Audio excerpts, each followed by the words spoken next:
Sa mga gusto palang bumili ng oversized t-shirt, 100% cotton at saka expandex ay bisitahin nyo lang ang aming Shopee account, LFB Apparel.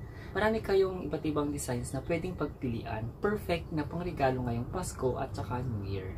Ay, kumusta po kayo? Kung nga pala si Joven, isang OFW dito sa Kuwait, at kung bago ka pa lang sa aking channel, huwag mong kalimutang i-click ang subscribe button at paki-hit na rin ang notification bell down below para lagi kang updated sa kanyang uploaded videos. In this video ay update ko kayo dito sa mga naiwan naming pusa dito sa Kuwait. Yan, dahil nagbakasyon kami ng 15 days sa Pilipinas. Ito na si Nadine ngayon. Nadine? Ayan medyo siya, tumaba ng konti nung nawala kami. Kasi nung nandito kami sa Kuwait, ay dinadiet namin siya kasi medyo may katabaan na siya. Nadine! Diyan na rin siya natutulog pag wala kami. Pupunta kami sa sa trabaho. Pero pagka nandito kami, diyan siya natutulog. Diyan, si Nadine. Dito naman si Marieta. Ayan si Myla. Yan, diyan. Bago lang na na higaan nila. Tapos dito minsan si Nadine. Binuksan ko muna yung bintana namin kasi para mayroon tayong source ng light para medyo maliwanag dito sa loob. Si Myla ay nasa labas. Ito pala yung kainan nila Nilagay ko muna ito dito temporary. Yang na yan.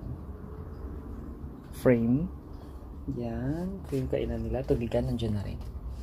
Myla, come here Myla. Ito yung libangan ni Myla dito sa labas. Ayan. Ayan. Diyan lang siya lagi. Myla. Malang? Mylangan? Ayan. Mylang. Ayan tumataba na rin si Myla dito sa amin. Parang 3 months na siya sa amin itong si Myla. Mylang. Ayan na rin siya. Si Nadine, come here. Come. Nadine. Pag nakabukas yung pinto namin, yan, lalabas sila agad. Mas maganda na dito muna sila sa labas pag nakabukas yung pinto namin para makapag-exercise sila. Takbo-takbo sila yan silang dalawa dito sa sa sala namin. Etong namin, napansin nyo itong cat food na to, 3. Papadala namin sa Pilipinas. Pagkain ng mga pusa namin sa Pilipinas. Yan. Minsan nakakapasok sila dyan. Napapasok nila dyan sa mga kasama namin dito sa bahay. Din! Halika na din! Tawagin ko yan sila pag pinapakain ko sila ng treat. Ito yung treat nila Treat ko! Pag makita nila to, punta yan sila. Treat! Katapos lang nilang kumain Ito na si Myla ngayon. Nagbago na yung niya, yung attitude niya. Ano bago? Naging spider woman na siya.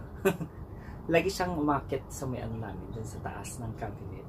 At meron isang nabago sa kanya. Hindi na siya nag-iingay. Bakit? So, abangan niyo yung next vlog ko. Sasabihin ko kung bakit hindi na siya nag-iingay ngayon. Ayun Pero napakabuli pa rin niya. Pero very sweet.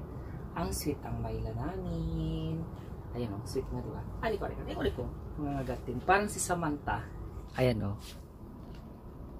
Myla? Mylang? Ayaw niya magpa-video. Myla? Sweet ito Siya yung laging sumasalubong sa akin pag dumarating ako galing work. Tapos pag matutulog, nasa ibabaw ko siya ng sa may tiyan ko. Ay! Tatawag na yung Kali ka na dito. Come. Halika na.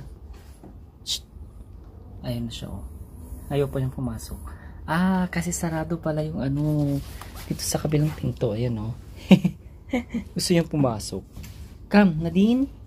At yan lang yung update ko dito sa 2 pusa namin na naiwan dito sa Kuwait. Kung bago ka pa lang sa aking channel, huwag mong kalimutang i-click ang subscribe button at paki-hit na rin ang notification bell down below para lagi kang updated sa kanyang uploaded videos. Sa mga gusto pa lang bumili ng oversized t-shirt, 100% cotton at saka expandex ay bisitahin nyo lang ang aming Shopee account, LFB Apparel. Marami kayong iba't ibang designs na pwedeng pagpilian, perfect na pangregalo ngayong Pasko at saka New Year. I hope you enjoyed this day. Stay humble and be kind. See you next vlog. Bye!